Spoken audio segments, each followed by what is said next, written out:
Hello aspirant, welcome to NCG Competitive Institution. ನಾನು ನಿಮ್ಮ Sindhu. Welcomes to today Sindhu news paper analysis.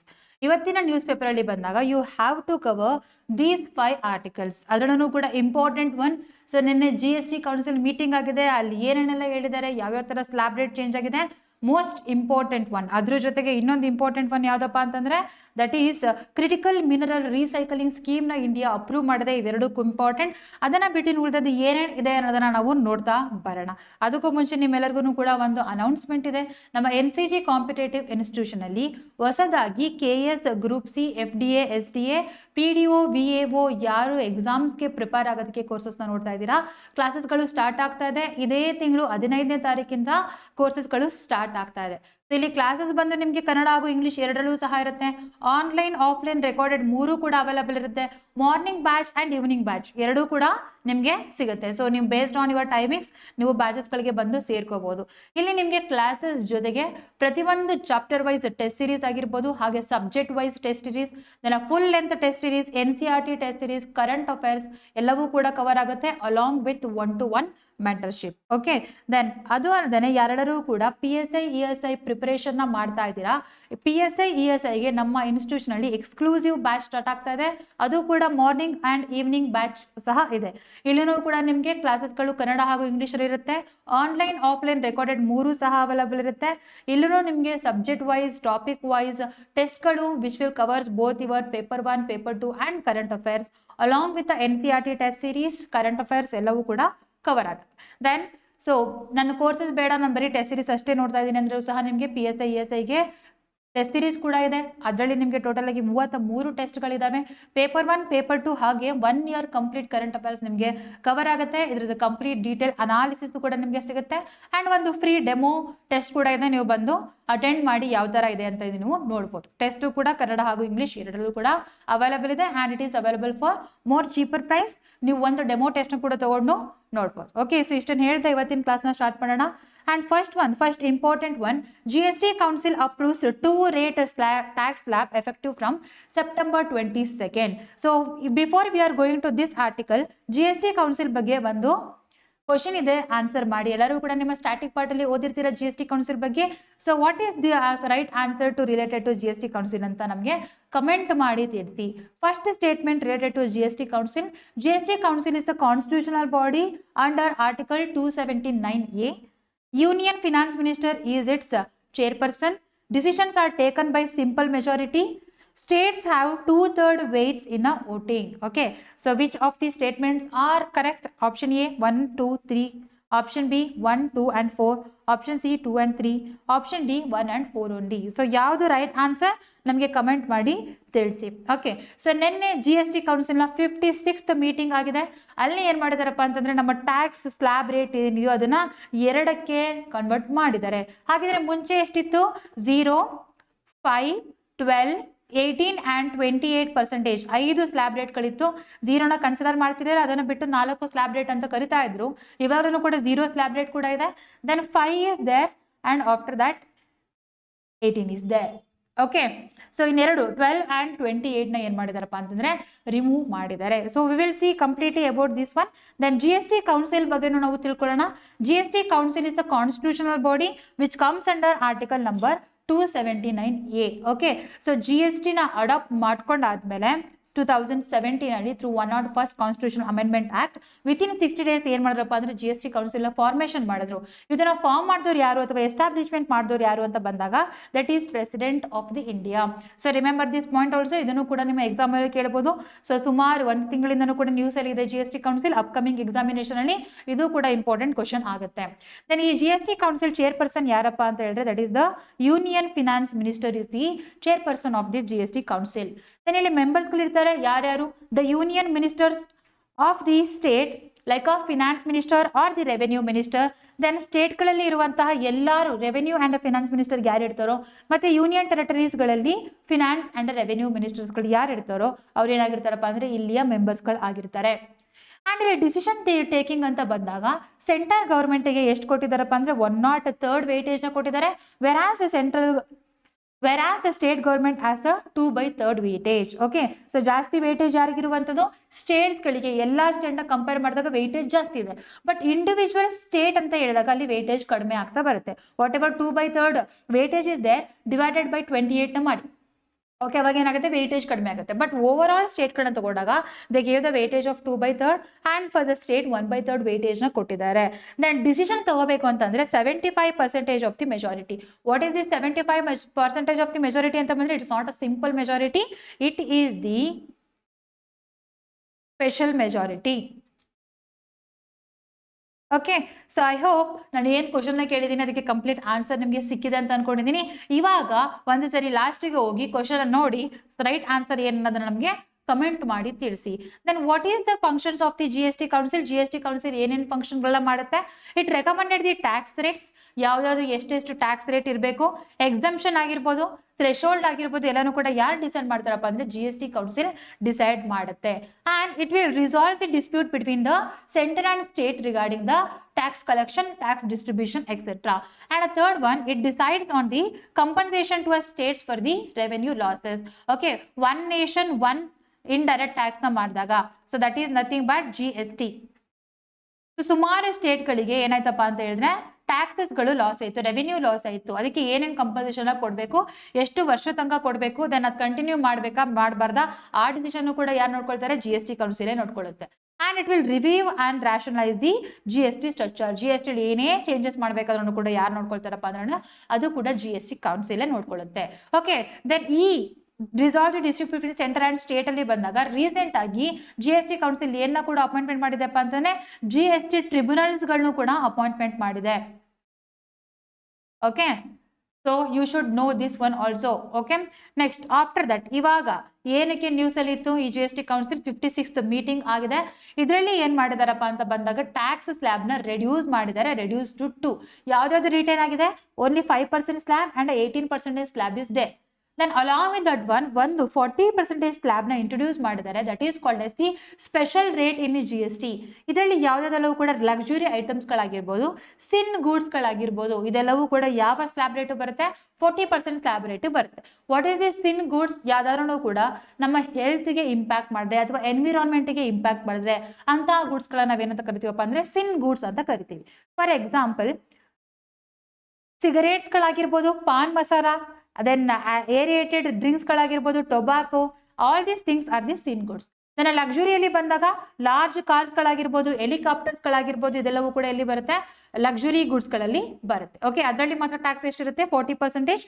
Then other then ದಾಟ್ ಎಲ್ಲನೂ ಕೂಡ ಎಷ್ಟು ತಂದಿದ್ದಾರೆ ಇವಾಗ? 5% ಆರ್ 18%. ಆ್ಯಂಡ್ ಫ್ಯೂ ಗೂಡ್ಸ್ಗಳಿಗೆ ಏನು ಮಾಡಿದಾರಪ್ಪ ಅಂದರೆ there is a 0% tax. So ಯಾವ್ದು ಅಂತ ನಾವು ಕಂಪ್ಲೀಟ್ ಆಗಿ ನೋಡ್ತಾ ಬರೋಣ ಬನ್ನಿ. ಫಸ್ಟ್ ಐಟಮ್ ಅಲ್ಲಿ ಬಂದಾಗ ಡೈಲಿ ಎಸೆನ್ಷಿಯಲ್ ಇಲ್ಲಿ ಬಂದಾಗ ಆಲ್ಮೋಸ್ಟ್ ಎಲ್ಲವೂ ಕೂಡ like hair oil, shampoo, tooth paste, then butter, ghee, after that dairy spreads, pre packaged namkeens, bhujias, ಇದೆಲ್ಲವೂ ಕೂಡ utensils, then feeding bottles, sewing machines etcetera ಅದೆಲ್ಲವೂ ಕೂಡ 18 or 12% ಸ್ಲ್ಯಾಬ್ ಅಲ್ಲಿ ಮುಂಚೆ ಕವರ್ ಆಗ್ತಿದ್ದು. ಇವಾಗ ಎಲ್ಲವೂ ಕೂಡ ಡೈಲಿ ಎಸೆನ್ಷಿಯಲ್ ಗೂಡ್ಸ್ಗೆ ಅದನ್ನು ಎಷ್ಟು ರೆಡ್ಯೂಸ್ ಮಾಡಿದ್ದಾರೆ? Slab rate 5%. ಇವಾಗ GST ಎಷ್ಟು ಪೇ ಮಾಡಬೇಕು ನೀವು? Only 5%. Daily essential goods, remember everything comes under 5% tax rate. Then relief in health care sector. Health care ಸೆಕ್ಟರ್ಸ್ಗಳಲ್ಲಿ ಬಂದಾಗ ಇನ್ಶೂರೆನ್ಸ್, ಲೈಫ್ ಇನ್ಶೂರೆನ್ಸ್, ನೆನ್ನೆನೂ ಕೂಡ ನಾವು ಲೈಫ್ ಇನ್ಶೂರೆನ್ಸ್ ಬಗ್ಗೆ ಮಾತಾಡಿದ್ದೀವಿ. ಲೈಫ್ ಇನ್ಶೂರೆನ್ಸ್ ಅಲ್ಲಿ ಇವಾಗ GST ಇಲ್ಲ. ಮುಂಚೆ ಎಷ್ಟಿತ್ತಪ್ಪ ಅಂದರೆ 18% ಇತ್ತು, ಇವಾಗ it is nil. Then other then that like medical devices like ಥರ್ಮೋಮೀಟರ್ಗಳಾಗಿರ್ಬೋದು, ದೆನ್ ಮೆಡಿಕಲ್ ಗ್ರೇಡ್ ಆಕ್ಸಿಜನ್ ಆಗಿರ್ಬೋದು, ಡಯಾಗ್ನಾಸ್ಟಿಕ್ ಕಿಟ್ಸ್ಗಳಾಗಿರ್ಬೋದು, ಗ್ಲೂಕೋಮೀಟರ್, ದೆನ್ ಕರೆಕ್ಟಿವ್ ಸ್ಪೆಕ್ಟೇಟರ್, ಇದೆಲ್ಲದಕ್ಕೂ ಕೂಡ ಮುಂಚೆ 18 to 12% ಸ್ಲ್ಯಾಬ್ ರೇಟಲ್ಲಿ ಕವರ್ ಆಗ್ತಿತ್ತು. ಅದನ್ನು ಕೂಡ ಎಷ್ಟಕ್ಕೆ ನಿಲ್ಲಿಸಿದ್ದಾರೆ? 5% ಸ್ಲ್ಯಾಬ್ ರೇಟಿಗೆ ತಗೊಬಂದು ನಿಲ್ಲಿಸಿದ್ದಾರೆ. Then after that affordable education. Education ಅಲ್ಲಿ ಬೇಕಾಗಿರುವಂತಹ ಐಟಮ್ಸ್ಗಳು ಲೈಕ್ ಮ್ಯಾಪ್ಸ್, ಚಾರ್ಟ್ಸ್, ಗ್ಲೋಬ್ಸ್ಗಳಾಗಿರ್ಬೋದು, ಪೆನ್ಸಿಲ್, ಶಾರ್ಪ್ನರ್ಸ್, ದೆನ್ ಕ್ರಯಾನ್ಸ್, ಬುಕ್ಸ್ಗಳಾಗಿರ್ಬೋದು, ಎರೇಸರ್ಸ್ಗಳಾಗಿರ್ಬೋದು, ಇದೆಲ್ಲವೂ ಕೂಡ ಮುಂಚೆ 12 to 5% ಸ್ಲ್ಯಾಬ್ ರೇಟ್ ಇತ್ತು. ಇವಾಗ ಎಜುಕೇಷನ್ ನಲ್ಲಿ ಬೀಳುವಂಥ ಯಾವುದೇ ಐಟಮ್ಸ್ ಮೇಲೂ ಕೂಡ ಸ್ಲ್ಯಾಬ್ ರೇಟ್ ಇಲ್ಲ. It is a 0% of the tax. Okay, just ಅದ್ರ ಕಾಸ್ಟ್ ಏನಿರುತ್ತೋ ಅದಷ್ಟೇ ಪೇ ಮಾಡಿದ್ರೆ ಸಾಕು. ನೀವು ಇವಾಗ ಟ್ಯಾಕ್ಸ್ನ ಪೇ ಮಾಡುವಂಥ ಅವಶ್ಯಕತೆ ಇಲ್ಲ. Next after that agriculture sector ಅಲ್ಲಿ ಬಂದಾಗ್ಲೂ ಕೂಡ ಲೈಕ್ ಮುಂಚೆ ಅಗ್ರಿಕಲ್ಚರಲ್ಲಿ ಬೇಕಾಗಿರುವಂತಹ ಮೆಕನೈಸೇಷನ್ಸ್ಗಳೇನಾದರೂ ತಗೋಬೇಕು ಅಂತ ಅಂದರೆ ಅಲ್ಲಿ slab rate it was varying between 12 to 18%. ಇವಾಗ ಅದು 5%ಗೆ ತಗೊಬಂದು ನಿಲ್ಲಿಸಿದ್ದಾರೆ. ಎಕ್ಸಾಂಪಲ್ ಟ್ರ್ಯಾಕ್ಟರ್ ಟೈರ್ಸ್ಗಳಾಗಿರ್ಬೋದು, ಟ್ರ್ಯಾಕ್ಟರ್ದು ಪಾರ್ಟ್ಸ್ಗಳಾಗಿರ್ಬೋದು, ಟ್ರ್ಯಾಕ್ಟರ್ಸ್ಗಳಾಗಿರ್ಬೋದು, then specified biopesticides, micronutrients, then after that drip irrigation system, ಸ್ಪ್ರಿಂಕ್ಲರ್ಸ್ಗಳು, ಅಗ್ರಿಕಲ್ಚರ್ ಹಾರ್ಟಿಕಲ್ಚರ್ ಮೆಷಿನ್ಸ್ಗಳು, ಇದೆಲ್ಲದರಲ್ಲೂ ಮೇಲೂ ಕೂಡ ಇವಾಗ GST ಎಷ್ಟು ಅಂದರೆ just 5%. Okay, remember this one also.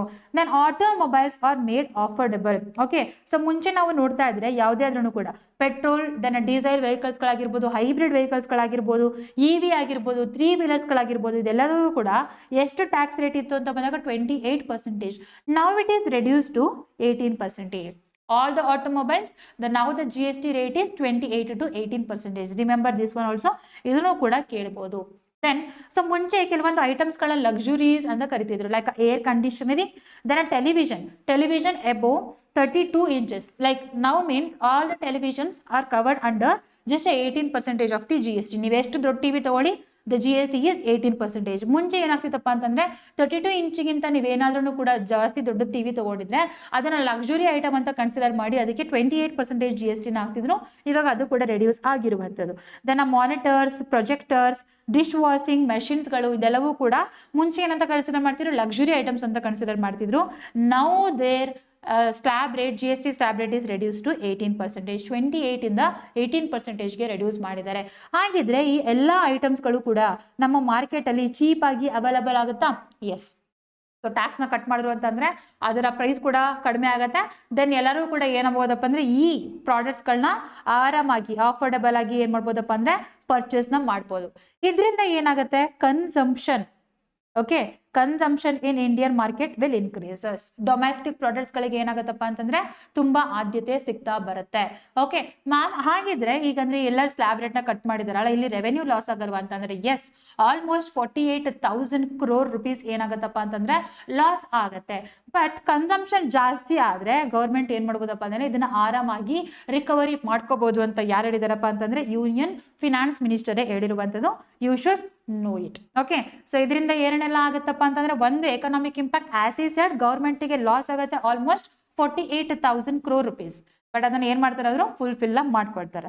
And ಇದೇನ್ ಮಾಡುತ್ತೆ, it improves the consumption and buoyancy in the GST revenue. GST revenue ಅಲ್ಲಿ ಮುಂಚೆ ಏನೇನೆಲ್ಲ ಪ್ರಾಬ್ಲಮ್ಸ್ಗಳಿತ್ತು ಅದೆಲ್ಲವೂ ಕೂಡ ಇವಾಗ ಸಾಲ್ವ್ ಆಗ್ತಾ ಬರುತ್ತೆ. ಸೊ GST ಏನಾಗಿದೆ, ಸಿಂಪ್ಲರ್ ಆಗ್ತಾ ಬರ್ತಿದೆ, ಆದಷ್ಟು simpler and it is affordable. Next, whatever the reform is there, as I said, it is simplifying the GST structure, reduction is inverted duty structure, supporting the agriculture, health, labor and the intensive industries. So almost especially the luxury items and sin goods, yeah, ಅದ್ರ ಮೇಲೆ tax rate ಜಾಸ್ತಿ ಇರಬೇಕು, ಹೌದು. ಅದ್ರ ಜೊತೆಗೆ ಏನ್ ಮಾಡಿದಾರಪ್ಪ ಅಂತಂದ್ರೆ ಸೆಸ್ ಚಾರ್ಜ್ ಕೂಡ ಆಡ್ ಆಗುತ್ತೆ. ಓಕೆ, ಯಾರೆಲ್ಲ ಅಫೋರ್ಡಬಲ್ ಮಾಡಕ್ಕಿದಾರೋ ಅವರೆಲ್ಲರೂ ಕೂಡ ಟ್ಯಾಕ್ಸ್ ನ ಜಾಸ್ತಿ ಪೇ ಮಾಡಲೇಬೇಕು, rather than taking from the poor people or the below poverty line people. Okay, so ಇವಾಗ ಎಲ್ಲರಿಗೂ ಕೂಡ ಏನಾಗುತ್ತೆ, ನಮ್ಮ ಇಂಡಿಯಾದಲ್ಲಿ ಇರುವಂತಹ poor people and the middle class people, they can purchase the goods and commodities for the lower prices. Okay, so that is the Diwali offer they're saying. Okay, Narendra Modi ಅವರು independence day ಟೈಮಲ್ಲೂ ಕೂಡ ಅನೌನ್ಸ್ ಮಾಡಿದಂತಹದ್ದು ಇದೇನೆ. Okay, so this is the Diwali offer. Then ಇದು ಯಾವಾಗಿಂದ applicable ಆಗ್ತಾ ಇದೆ, September 22nd, that is the first day of ನವರಾತ್ರಿಯಿಂದ ಇದು ಅಪ್ಲಿಕೇಬಲ್ ಆಗ್ತಾ ಇದೆ. ದೆನ್ ಇದರಿಂದ ಏನೇನೆಲ್ಲ ಸಿಗ್ನಿಫಿಕೆನ್ಸ್ ಗಳನ್ನ ನಾವು ನೋಡ್ತಾ ಇದೀವಿ. ಒಂದು, GST much more simplification and rationalisation ಆಗ್ತಾ ಇರೋದನ್ನ ನಾವು ನೋಡ್ತಾ ಇದೀವಿ. And second one, it is encouraging the domestic consumption by lowering the tax rates on the essential and common use items. Next, after that, it reduces the burden on sectors like healthcare, food, cement and automobile and textile industries. Then only one more thing I want to tell you, there are almost 33 drugs, okay, 33 drugs which are used to cure the cancer. ಅದನ್ನು ಕೂಡ ಏನ್ ಮಾಡಿದಾರಪ್ಪ ಅಂತಂದ್ರೆ ಅಲ್ಲೂ ಕೂಡ GST is nil.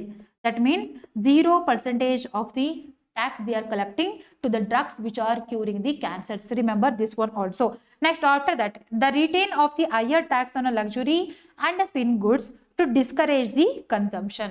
Okay, especially to a sin goods, they are discouraging the consumption. Okay, so remember this. ಇದನ್ನ ನೀವೇನ್ ಮಾಡ್ಬೋದಪ್ಪ ಅಂದ್ರೆ ಬರಿತಾ ಬರ್ಬೋದು.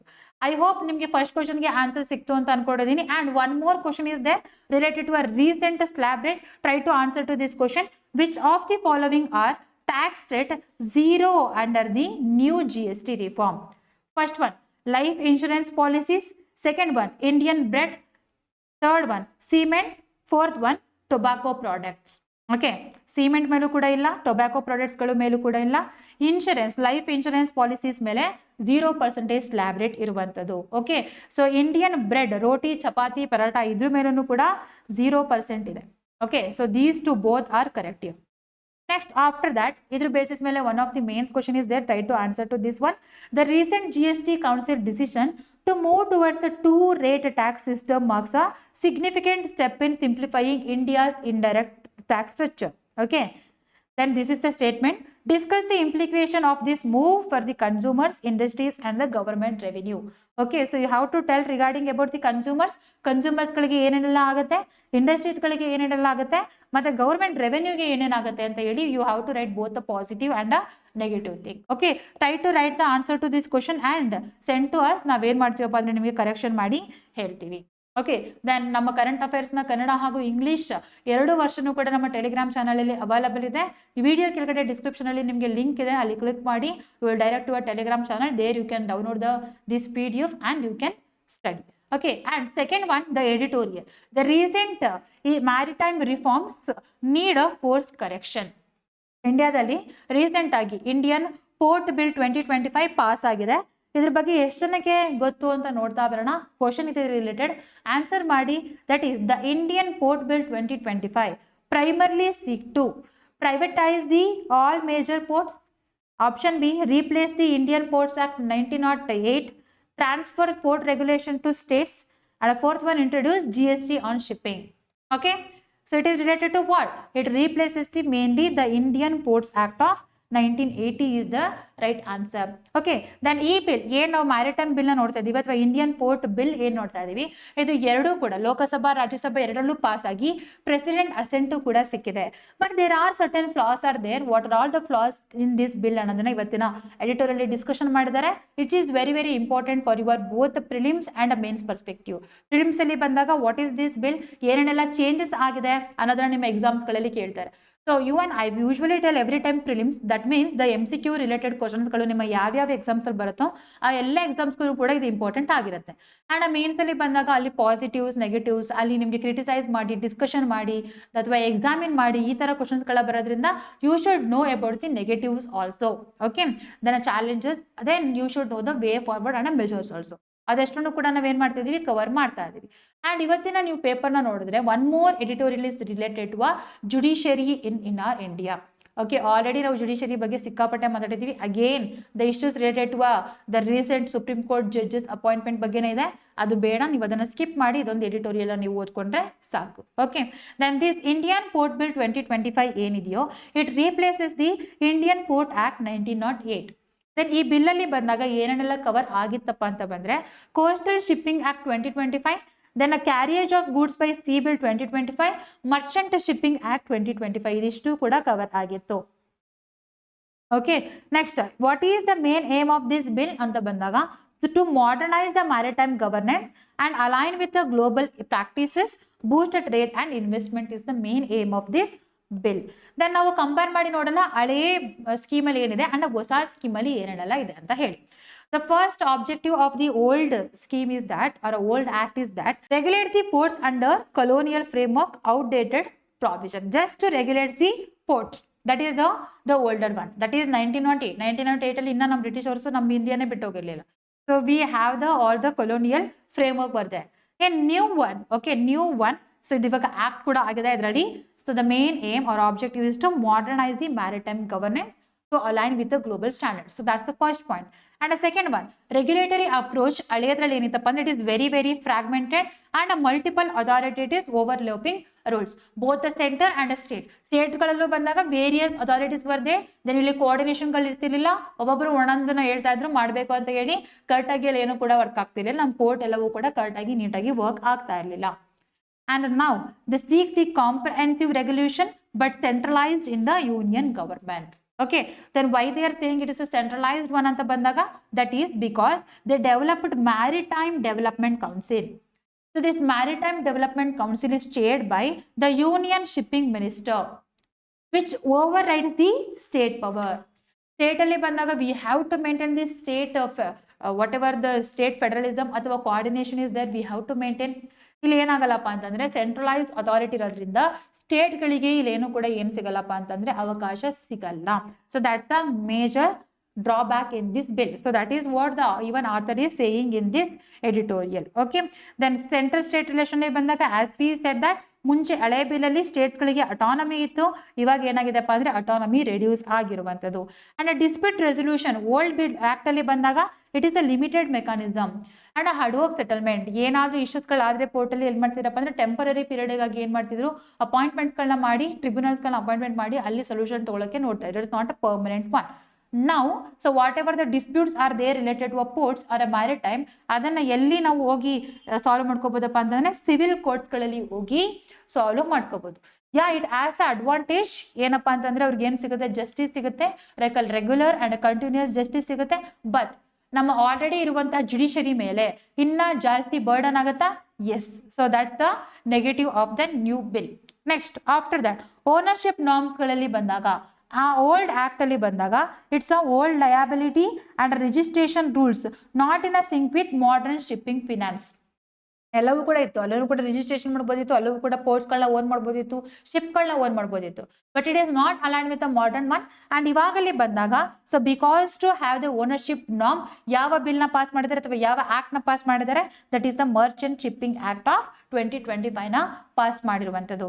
ಎಲ್ಲಿ it modernise the ownership, safety and liability norms. But ಇಲ್ಲಿ ಏನಿದೆಪ್ಪ ಅಂತಂದ್ರೆ the risk of monopoly by the DG shipping. Okay, director general of the shipping. ಇಲ್ಲೂ ಕೂಡ what ever the ownership, licensing, other things, it is also controlled by the single authority, that is the director general of the shipping. Next after that ship registration ಅಲ್ಲಿ ಬಂದಾಗ ಹಳೆಯದ್ರಲ್ಲಿ it was very complex, outdated process ಎಲ್ಲವೂ ಕೂಡ ಇತ್ತು. and ಹೊಸದ್ರಲ್ಲಿ ಬಂದಾಗ it is updated. Okay, then ಇಲ್ಲಿ ಬಂದಾಗ there is a BCT registration. We will discuss about this one. Wait for 1 minute. Okay, the next after that investor confidence. old ಅಲ್ಲಿ ಬಂದಾಗ so the investor, especially the foreign investor, they were not willing to invest in our portal system ಅಥವಾ ports shipping sectors. But in a new one, so they have 100% investment na ಯಾವ್ದ್ರಲ್ಲಿ ಮಾಡ್ಬೋದಪ್ಪ ಅಂತಂದ್ರೆ ಅವರು shipping industries ಗಳಲ್ಲಿ ಮಾಡ್ಬೋದು because of all these policy changes. But one of the disadvantages is that there is excessive executive powers like a DG of shipping ಆಗಿರಬಹುದು, then this maritime development councils ಗಳಾಗಿರಬಹುದು, ಇವರೆಲ್ಲರೂ ಕೂಡ excessive authorities ನ ಇಲ್ಲಿ ಏನ್ ಮಾಡ್ತಾರಪ್ಪ ಅಂತಂದ್ರೆ ಹಾಕ್ತಾರೆ. ನೆಕ್ಸ್ಟ್ ಸ್ಮಾಲ್ ಆಪರೇಟರ್ಸ್ ಗಳಲ್ಲಿ ಬಂದಾಗ ಹಳೆಯದ್ರಲ್ಲಿ ಬಂದಾಗ ಲೋಕಲ್ ಶಿಪ್ಪಿಂಗ್ ಆಗಿರಬಹುದು, small measures are flexibility, but now the heavy compliance burden are there. So because of that the small and a local shipping ಅಲ್ಲಿ ಏನಾಗುತ್ತಪ್ಪ ಅಂತಂದ್ರೆ ಪ್ರಾಬ್ಲಮ್ ಆಗುತ್ತೆ. there is the risk of marginalizing the small players like a fisherman's. Okay, so that is the disadvantage of the new Indian port bill. Next global integration ಅಲ್ಲಿ ಬಂದಾಗ before it was a very weak alignment, and now it aims to compliance with the IMO, International Maritime Organization norms ಗಳನ್ನ compliance ಅಲ್ಲಿ ನಾವು ತಗೊಂಡಿದೀವಿ. And international standard ಕೂಡ ನಾವ್ ಏನ್ ಮಾಡಿದೀವಪ್ಪ ಅಂತಂದ್ರೆ ನಮ್ಮ ಶಿಪ್ಪಿಂಗ್ ಸೆಕ್ಟರ್ ಅಲ್ಲಿ ನಾವು ಅಡಾಪ್ಟ್ ಮಾಡ್ಕೊಂಡಿರುವಂತದ್ದು. Okay, so this is the new and old one. ಇದನ್ನ ಹೇಳಿ ಕೇಳ್ತಾರೆ ನಿಮ್ಗೆ ಮೇನ್ ಆಗಿ ನಿಮ್ಮ ಪ್ರಿಲಿಮಿನರಿ ಎಕ್ಸಾಮಿನೇಷನ್ ಅಲ್ಲಿ ಕೇಳ್ತಾರೆ. And along with that one ಯಾವ ಆಕ್ಟ್ ಗಳು ಹೊಸ ಬಿಲ್ ಜೊತೆಗೆ ಆಡ್ ಆಗಿದ್ದನ್ನು ಕೂಡ ನಿಮ್ಮ ಪ್ರಿಲಿಮಿನರಿ ಎಕ್ಸಾಮಿನೇಷನ್ ಅಲ್ಲಿ ಕೇಳ್ತಾ ಬರ್ತಾರೆ. Then so as I said, so now we will see regarding the mains ಅಲ್ಲಿ ಬಂದಾಗ so progress made, ಏನೇನೆಲ್ಲ ಪ್ರೋಗ್ರೆಸ್ ಆಗಿದೆ ಹೊಸ ಬಿಲ್ ಇಂದ ಬಂದಾಗ, ಒಂದು reformers target, regulations of the ports ಆಗಿರ್ಬೋದು, modern shipping finance and ownership, updated liability norms and international convention compliances ಗಳು ಆಗಿರುವಂತದ್ದು. ದೆನ್ ಬೆನಿಫಿಟ್ಸ್ ಏನೇನಾಗುತ್ತೆ ಇದರಿಂದ, foreign investment, enhance competitiveness and streamlined regulations with a single authority. Okay, so that's the thing, that is the positives one. But negatives ಅಲ್ಲಿ ಬಂದಾಗ there are so many challenges are there, like the fragmented regulations. Okay, so developing the new one and giving a effect to a state government, everything ಪೂರ ಏನಾಗ್ತಿದೆಪ್ಪ ಅಂತಂದ್ರೆ overlapping regulations ಆಗ್ತಾ ಇದೆ. Okay, then there is a risk of inefficiency and a bureaucratic delay, over execution ಇಂದ ಇದು ಆಗ್ತಾ ಇರ್ಬೋದು. Next after the centralisation versus state autonomy. ಸ್ಟೇಟ್ಗಳಿಗೆ ಇಲ್ಲಿ ಏನಾಗಿದೆಪ್ಪ ಅಂತಂದ್ರೆ ಅಟಾನಮಿ ಕಡಿಮೆ ಆಗಿದೆ because of the development of the maritime development council which is chaired by the union shipping minister. So that is why the states will lose their autonomy and flexibility and ನಾವೇನು federal cooperation ಅಂತ ಕರಿತೀವೋ ಅಲ್ಲೂ ಕೂಡ ಇಲ್ಲಿ damage ಆಗುತ್ತೆ. Dispute resolution ಅಲ್ಲಿ ಬಂದಾಗ ಇವಾಗ ಏನು ಹೋಗುತ್ತೆ, ಡಿಸ್ಪ್ಯೂಟ್ಸ್ಗಳು ಸಿವಿಲ್ ಕೋರ್ಟಿಗೆ ಹೋಗುತ್ತೆ regardless of the independent tribunals. So it will lead to the delays, inefficiency and reduced investor confidence. ಯಾವುದಾದ್ರೂ ಅವ್ರು ಏನಾದರೂ ಇನ್ವೆಸ್ಟರ್ಸ್ಗಳು ಇನ್ವೆಸ್ಟ್ ಮಾಡಬೇಕಂತ ಬಂದಾಗ ಅಲ್ಲಿ ಏನಾದರೂ ಪ್ರಾಬ್ಲಮ್ ಆಗಿ ಅದೇನಾದರೂ ಕೋರ್ಟಿಗೆ ಹೋದರೆ ಕೋರ್ಟಲ್ಲಿ ಅದು ಸಾಲ್ವ್ ಆಗೋಷ್ಟೊಳಗೆ ಇನ್ನೆಷ್ಟು ವರ್ಷ ಆಗುತ್ತೋ ಅವಾಗ ಇನ್ವೆಸ್ಟರ್ಸ್ಗಳು whether they will invest it or not, they do not willing to invest return in our shipping industries. Then ownership ಕನ್ಸರ್ನ್ಸ್ಗಳಲ್ಲಿ ಬಂದಾಗ, ಸೊ ಮರ್ಚೆಂಟ್ ಶಿಪ್ಪಿಂಗ್ ಆಕ್ಟ್ ಕೆಳಗಡೆ ಬಂದಾಗ they are saying about one more thing. So that is BCD, okay, bare boat charter cum demise registration remains complex. ಇಲ್ಲಿ ಏನಾಗ್ತಿದೆಪ್ಪ ಅಂದರೆ because of this bare boat charter comes dismiss, the large ವೆಸಲ್ಸ್ಗಳಿಗೆ ಅಥವಾ large ಬೋಟ್ಸ್ಗಳಿಗೆ ಅವ್ರು ಏನು ಮಾಡ್ತಾರೆ, ಇಂಪಾರ್ಟೆನ್ಸ್ಗಳನ್ನ ಕೊಡ್ತಾರೆ. ಬಟ್ ದ ಸ್ಮಾಲ್ ವೆಸಲ್ಸ್ಗಳಿಗೆ ಏನಾಗ್ತಿದೆಪ್ಪ ಅಂತ ಹೇಳಿದ್ರೆ, ಅಥವಾ the person these a small fisherman ಅವರಿಗೆಲ್ಲ ಏನಾಗ್ತಿದೆಪ್ಪ ಅಂದರೆ ತುಂಬ ಪ್ರಾಬ್ಲಮ್ ಆಗ್ತಿದೆ. ಅವ್ರ ಲೈವ್ಲಿಹುಡ್ ಪ್ರಾಬ್ಲಮ್ ಆಗುತ್ತಾ? Yes it is. Okay, so that's the main problem under this maritime shipping act. Then after that it will creates the monopoly risk by marking the director general of the shipping too powerful. Okay, so ಅವ್ರಿಗೆ ಯಾರು ಬೇಕೋ ಅವರಿಗೆ ಏನು ಮಾಡ್ಬೋದಪ್ಪ ಅಂತಂದರೆ ರಿಜಿಸ್ಟ್ರೇಷನ್ನ hello ಮಾಡಿ, then ಅಲ್ಲಿ ಏನಾಗುತ್ತಪ್ಪ ಅಂತ ಬಂದಾಗ ಇವ್ರು ಪವರ್ಫುಲ್ ಆಗೋದ್ರಿಂದ ಬೇರೆಯವ್ರಿಗೆ ಏನಾಗುತ್ತಾ ಬರುತ್ತೆ, ಲಾಸ್ ಆಗ್ತಾ ಬರ್ತಿರುತ್ತೆ. Especially the people who are indigenous shippers ಅಥವಾ ಶಿಪ್ ಬಿಲ್ಡರ್ಸ್ ಅವರಿಗೆಲ್ಲರೂ ಕೂಡ ಪ್ರಾಬ್ಲಮ್ ಆಗ್ತಾ ಬರ್ತಿರುತ್ತೆ. Next after that registration problem ಅಲ್ಲಿ ಬಂದಾಗ ಒಂದು BCD. Next one, it may discourage the international operators. Okay, next current system risks the flag of convenience problem like a foreign ship owners registering abroad. ಯಾರೆಲ್ಲರೂ ಕೂಡ foreign ರಿಜಿಸ್ಟರ್ಸ್ಗಳು ಬಂದು ನಮ್ಮ ಇಂಡಿಯಾದಲ್ಲಿ register ಆಗಬೇಕು ಅಂತ ಹೇಳ್ತಿದ್ದಾರೆ, ಅವ್ರಿಗೂ ಕೂಡ because of the bureaucratic order ಅವರಿಗೂ ಪ್ರಾಬ್ಲಮ್ ಆಗುತ್ತೆ ಇಲ್ಲಿ ರಿಜಿಸ್ಟ್ರೇಷನ್ನ ಮಾಡ್ಕೊಡೋದಕ್ಕೆ. Then a small player marginalise, this one we already discuss. Then arbitrary execution power, so because of giving too much power to a DG. Okay, so all these things what it will do, it will reduces the trust on the system. So there are two things are there, both the positive and the negative. Positive alli bandaga it will enhance our shipping sector, modernization and a global standard etc. But negatives alli bandaga centralization agirbodu, then a weak dispute resolution agirbodu, and giving too much power to a DG agirbodu, and neglecting the small operators is the main negative aspects of this bill. ಅರ್ಥ ಆಯ್ತಾ? ಹೊಸದಕ್ಕೂ ಹಳೆದಕ್ಕೂ ಏನೇನೆಲ್ಲ difference ಇದೆ ಅಂತ ಹೇಳಿ. Then after that what is the way forward you can write ಅಥವಾ measures what you can write, like we have to balance the both the centre and state relations in the maritime governance. Because ನಮ್ಮ ಇಂಡಿಯಾದಲ್ಲಿ ಬಂದಾಗ 11,000+ kilometre ಅಷ್ಟು ಏನಿದೆಪ್ಪ ಅಂದ್ರೆ ನಮ್ಮ coastal area ಇದೆ. ಅದಕ್ಕೋಸ್ಕರ ಅದನ್ನ ಸೆಕ್ಯೂರ್ ಮಾಡುವಂಥದ್ದು. ಮತ್ತೆ ಎಲ್ಲಾ ಸ್ಟೇಟ್ಗಳಲ್ಲೂ ಕೂಡ ಇದು ಡಿಫ್ರೆನ್ಶಿಯೇಟ್ ಆಗಿದೆ. ಕಂಪ್ಲೀಟ್ ಆಗಿ ಸೆಂಟರ್ ಇದನ್ನ ಅಥಾರಿಟಿ ಆಗಿ ಮೊನೋಪೊಲಿ ತಗೊಳ್ಳೋದ್ರಿಂದ ಸ್ಟೇಟ್ಗಳಿಗೂ ಕೂಡ ಲಾಸ್ ಆಗುತ್ತೆ ಅಂಡ್ ಸ್ಟೇಟ್ಗಳು ಕೂಡ ಏನ್ ಮಾಡ್ಬೋದು, ಇದರ ಅಗೇನ್ಸ್ಟ್ ಆಗಿ ಪುನಃ ಅವರು ವಾಯ್ಸ್ನ ರೈಸ್ ಮಾಡ್ಬೋದು. So that is why we have to give a importance to both the centre and state by enhancing the federal cooperation. ಸ್ಟೇಟ್ಗಳಿಗೂ ಕೂಡ ರೆವೆನ್ಯೂ ಲಾಸ್ ಆಗದಿರೋ ತರ ನಾವು ನೋಡ್ಕೋಬೇಕಾಗತ್ತೆ. And second one, instead of giving a dispute resolution to a civil court ಏನ್ ಮಾಡ್ಬೇಕಪ್ಪ ಅಂದ್ರೆ independent dispute resolution mechanisms ನಾವು ಅಡಾಪ್ಟ್ ಮಾಡ್ಕೋಬೇಕು. ಹಳೆದ್ರಲ್ಲಿ ಏನಿತ್ತು, ಅಡಾಕ್ ಇತ್ತು, ಅಂಡ್ ಇವಾಗ ಏನ್ ಮಾಡಿದ್ರೆ ಸಿವಿಲ್ ಕೋರ್ಟಿಗೆ ಕೊಟ್ಟಿದ್ದಾರೆ. ಅಡಾಕು ಬೇಡ, ಸಿವಿಲ್ ಕೋರ್ಟು ಬೇಡ.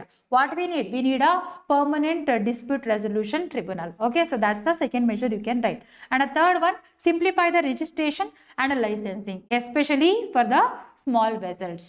Okay, next after that, protects the interest of the small operators to avoid the monopoly rather than giving to a one company or a one person more licensing or a more regulations thing. So ಏನ್ ಮಾಡ್ಬೇಕಪ್ಪ ಅಂದ್ರೆ marginalized people ಗೂ ಕೂಡ ಏನ್ ಮಾಡ್ಬೇಕು, ಇಲ್ಲಿ ಅವರು operation ಮಾಡೋದಕ್ಕೆ they have to give a chances.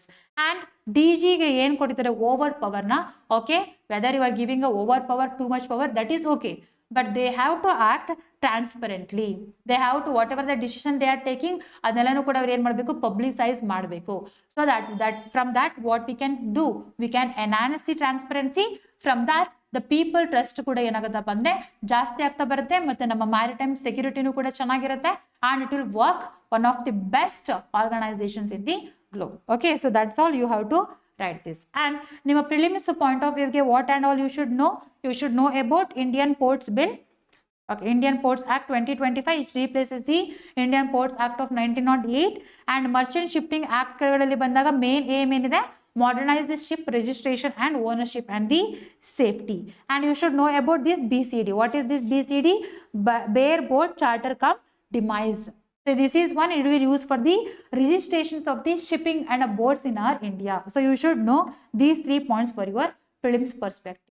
Then ಇದರ ಬೇಸಿಸ್ ಮೇಲೆ ಒಂದು ಮೇನ್ಸ್ ಕ್ವಶನ್ ಇದೆ, try to answer to this question. India's maritime reforms aims to aligns governance with the global standard, but centralization and excessive execution control may harm the efficiency. Okay, ಯಾವುದೊಂದು ಒಂದು centralization, excessive execution. Okay, you have to write about these two. Critically examine. You have to write about the positive things also and the negative things also. Then after that you can write the measures and the conclusions. So that's all. Then we will move to a next one. Next article is related to a reservation. Okay, whether the reservation should exceed more than 50% of the cap ಅನ್ನುವುದ್ರ ಬಗ್ಗೆ ಒಂದು article ಇದೆ. ನಮ್ಮ ಪೊಲಿಟಿಯಲ್ಲಿ ಬಂದಾಗ it is one of the most important topic. ಇದರ ಬಗ್ಗೆನೂ ಕೂಡ ನಾವು ಡಿಸ್ಕಷನ್ನ ಮಾಡ್ತಾ ಬರೋಣ. ಸೊ ನಿಮಗೆ ಎಷ್ಟು ಮಟ್ಟಿಗೆ ರಿಜಿಸ್ಟ್ರೇಷನ್ ಬಗ್ಗೆ ಗೊತ್ತು ನೋಡೋಣ. So there is the one question is there, MCQ question. Try to answer to this question. The 50% ceiling on reservation in India was laid down in which case? Okay, what ever the registration ಇದೆ ಅದನ್ನ 50%ಗೆ ನಿಲ್ಲಿಸಬೇಕು, 50%ಗೆ ಅಷ್ಟೇ ನಿಲ್ಲಿಸಬೇಕು ಅಂತ ಯಾವ ಕೇಸಲ್ಲಿ ಹೇಳಿದ್ದಾರೆ ಅನ್ನೋದನ್ನ ನೀವು ಹೇಳ್ಬೇಕು.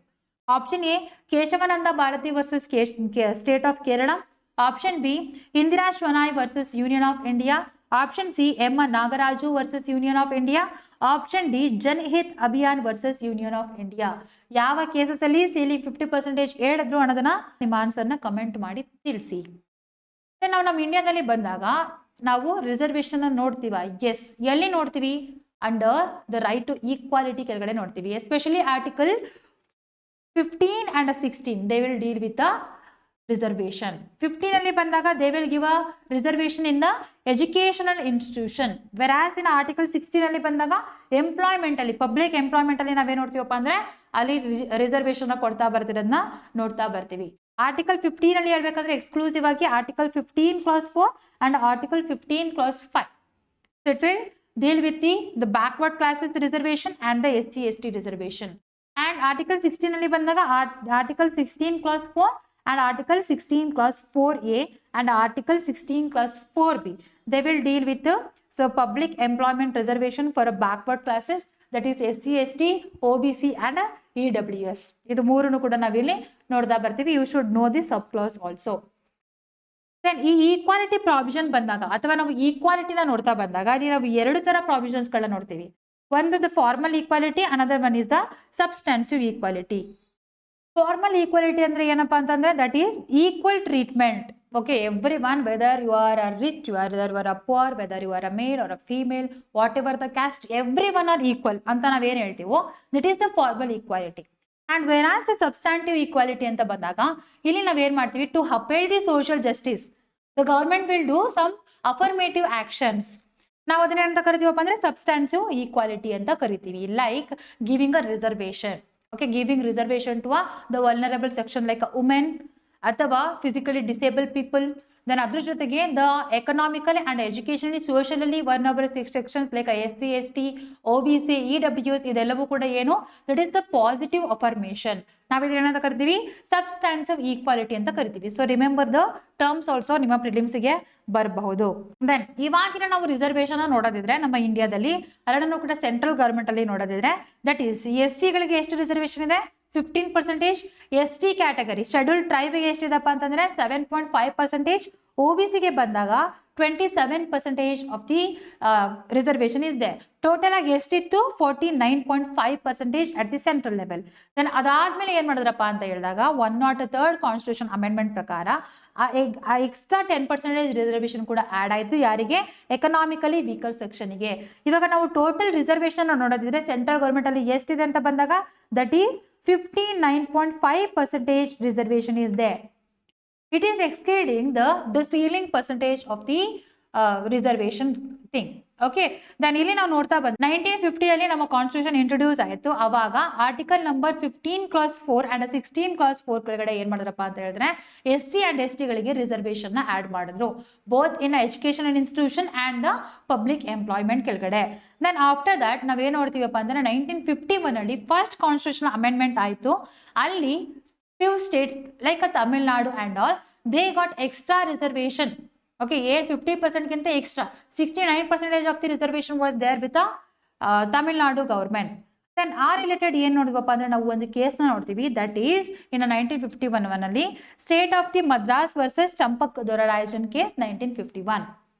Okay, so here the SC ಅಂದ್ರೆ supreme court struck down the caste based reservation.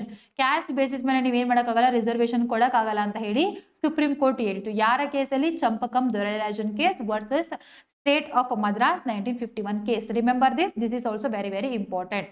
Then after that 1979 ಅಲ್ಲಿ ಏನ್ ಮಾಡಿದ್ರಪ್ಪ ಅಂತಂದ್ರೆ ಸೆಕೆಂಡ್ OBC ಕಮಿಷನ್ ಅಪಾಯಿಂಟ್ಮೆಂಟ್ ಮಾಡ್ತಾರೆ, that is Mandal commission. Okay, then this commission recommended 27% of the OBC reservation for the jobs and the educational institution. ಇದನ್ನ ಏನ್ ಮಾಡಿದ್ರಪ್ಪ ಅಂತ ಹೇಳಿದಾಗ 1990 ಅಲ್ಲಿ ಮಂಡಲ್ ಕಮಿಷನ್ ರಿಪೋರ್ಟ್ ಬೇಸಿಸ್ ಮೇಲೆ ಗವರ್ಮೆಂಟ್ 27% OBC ರಿಸರ್ವೇಶನ್ ನ ಅನೌನ್ಸ್ ಮಾಡ್ತು. ಓಕೆ, ದೆನ್ ಈ OBC ರಿಸರ್ವೇಶನ್ ಜೊತೆಗೆ government 10% of the reservation for economically weaker section ಕೂಡ ಹೇಳಿತ್ತು. ಇದನ್ನೇ ಎಲ್ಲಿ ಮಾಡಿದ್ರಪ್ಪ ಅಂದ್ರೆ ಸ್ಟಕ್ ಡೌನ್ ಮಾಡಿದ್ರು. ಇನ್ ವಿಚ್ ಕೇಸ್ 1992 ಅಲ್ಲಿ Indira Sawhney versus union of India case, ಅಥವಾ ಇದನ್ನ ಏನಂತ ಕರೀತಾರೆ, ಮಂಡಲ್ ಕೇಸ್ ಅಂತಾನು ಕೂಡ ಕರೀತಾರೆ. ಮಂಡಲ್ ಕಮಿಷನ್ ಎಸ್ಟಾಬ್ಲಿಷ್ಮೆಂಟ್ ಮಾಡಿದ ಯಾವಾಗ? 1979 ಅಲ್ಲಿ. ದೆನ್ ಇದನ್ನ ಅಕ್ಸೆಪ್ಟ್ ಮಾಡ್ಕೊಂಡಿದ್ದ ಯಾವಾಗ, ಇಂಪ್ಲಿಮೆಂಟ್ ಮಾಡಿದ ಯಾವಾಗ ಗವರ್ಮೆಂಟ್? 1990 ಅಲ್ಲಿ. ದೆನ್ ಮಂಡಲ್ ಕೇಸ್ ಯಾವಾಗ? 1992 ಅಲ್ಲಿ. ಸೊ ಮೂರನ್ನು ಕೂಡ ನೆನ್ಪಿಟ್ಕೊಳ್ಳಿ as per the timeline. Okay, next ಇಲ್ಲಿ ಇಂದಿರಾ ಶ್ವನಾಯ್ ಕೇಸಲ್ಲಿ ಏನ್ ಮಾಡ್ತಪ್ಪ ಅಂದ್ರೆ supreme court upheld 27% of the OBC quota. But ಈ EWS ಗೆ ಏನ್ 10% ಎಕ್ಸ್ಟ್ರಾ ಕೊಟ್ಟಿದ್ರು ಅದನ್ನ ಕ್ಯಾನ್ಸಲ್ ಮಾಡ್ತು, ಅದನ್ನ ಸ್ಟಕ್ ಡೌನ್ ಮಾಡ್ತು. ಇಟ್ ಸೆಡ್ ದಟ್ ಸೊ 50% ಗಿಂತ ಜಾಸ್ತಿ ರಿಸರ್ವೇಶನ್ ಕೊಡೋ ಹಾಗಿಲ್ಲ ಅಂತ ಹೇಳಿ ಸ್ಟಕ್ ಡೌನ್ ಮಾಡ್ತು. ಯಾವಾಗ? Supreme court. In which case? Indira Sawhney ಕೇಸಲ್ಲಿ. Then also it said that the creamy layer, the OBC ಅಲ್ಲಿ ಯಾರು creamy layer ಅಂದ್ರೆ the whose income crosses 8 lakh or a certain properties ಗಳವ್ರಿಗೆಲ್ಲ ಇದ್ರೆ ಅವ್ರನ್ನೇ ಏನ್ ಮಾಡಂಗಿಲ್ಲ, ಅವ್ರಿಗೆಲ್ಲರೂ ಕೂಡ ನೀವು OBC ಕೋಟಾದಲ್ಲಿ ಆಡ್ ಮಾಡೋ ಆಗಿಲ್ಲ. ಅವರೆಲ್ಲರೂ ಕೂಡ ಜನರಲ್ ಕ್ಯಾಟಗರಿ ಅಥವಾ ಅನ್ರಿಸರ್ವ್ ಕ್ಯಾಟಗರಿಯಲ್ಲಿ ನೀವು ಅವ್ರನ್ನ ಸೇರಿಸಬೇಕು ಅಂತಾನು ಕೂಡ ಹೇಳಿದ್ರು. ಯಾವ ಜಡ್ಜ್ಮೆಂಟ್ ಅಲ್ಲಿ? That is also in Indira Sawhney case ಅಲ್ಲಿ. Okay, remember this one also. So the first question ಇವಾಗ ತಾನೇ ನೋಡಿದ್ವಿ, ದ ಕೇಪ್ ಆಫ್ ದಿ 50% ಯಾವ ಕೇಸಲ್ಲಿ ನಾವು ನೋಡ್ತೀವಿ? That is in Indira Sawhney case. That is your answer.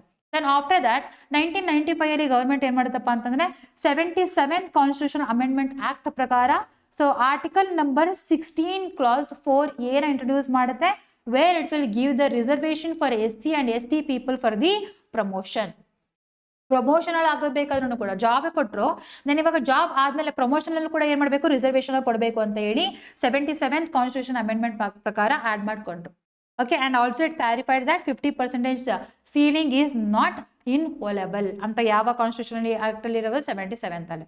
Then 2005 and 2006 ಅಲ್ಲಿ ಬಂದಾಗ through 93rd Constitutional Amendment Act, what government added? So government inserted article number 15 clause 5 ನ introduce ಮಾಡ್ತು, where it gives a reservation in the private unaided educational institution.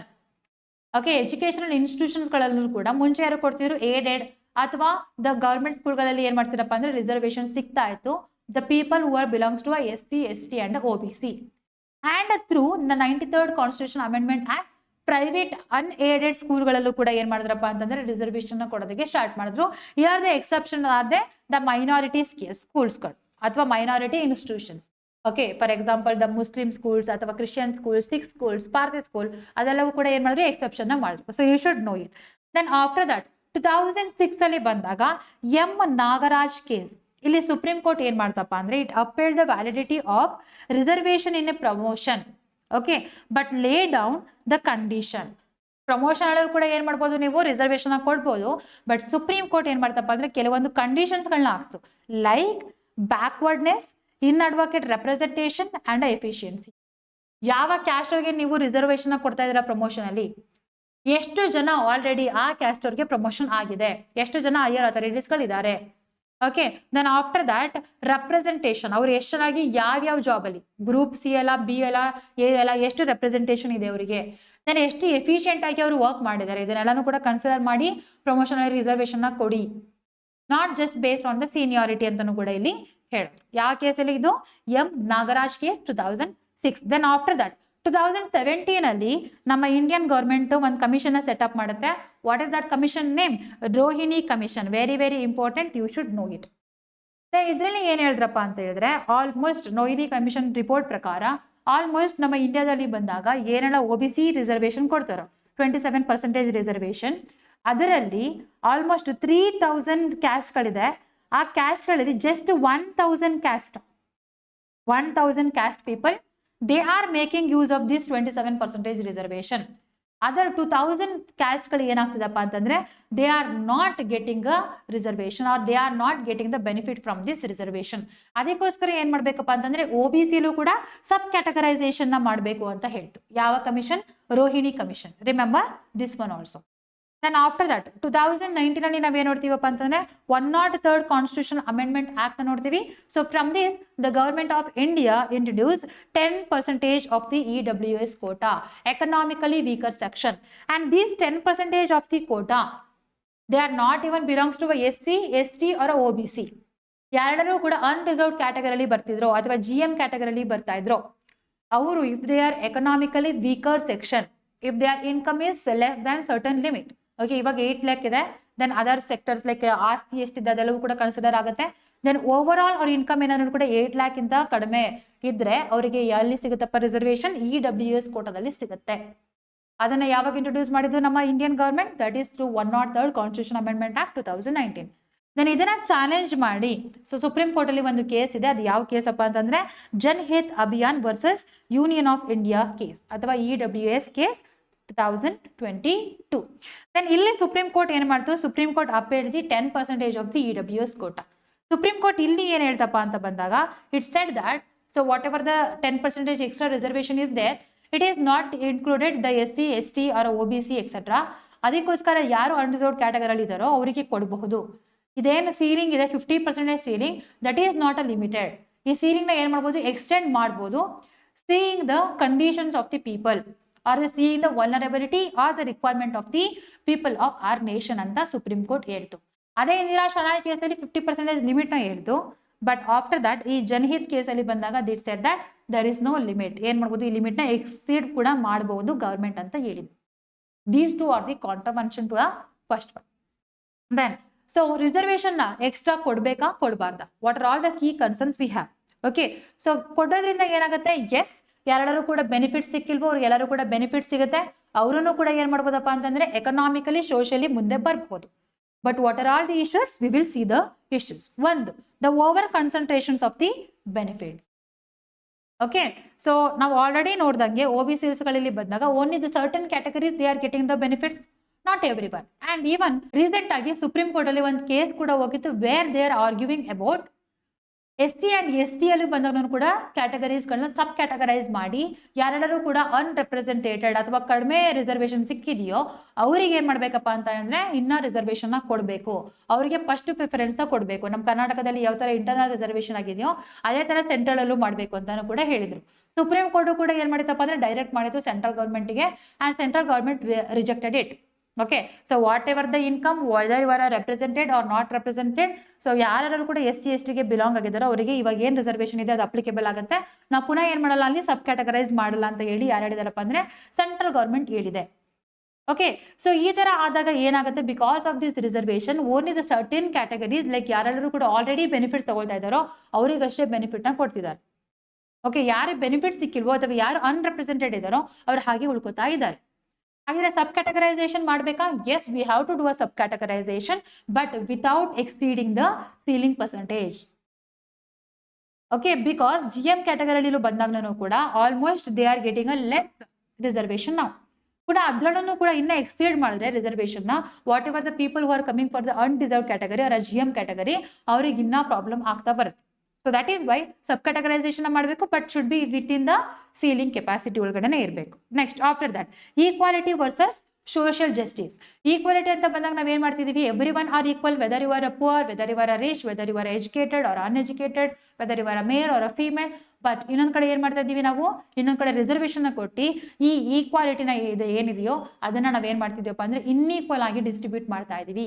So there is always the argument between the equality and the social justice, especially the formal equality versus the substantive equality. Next after that meritocracy debate.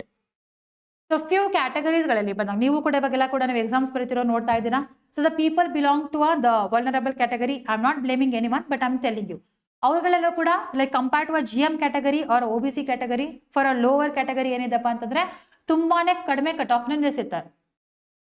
Okay, ಹಾಗಿದ್ರೆ ಯಾರೆಲ್ಲರೂ ಕೂಡ GM category ಅಥವಾ OBC ಕ್ಯಾಟಗರಿಯಲ್ಲಿ ತುಂಬಾ ಚೆನ್ನಾಗಿ ಓದ್ತಾ ಇರ್ತಾರೋ ಅವರಿಗೆ ಮೋಸ ಮಾಡ್ದಂಗೆ ಆಗಲ್ವಾ?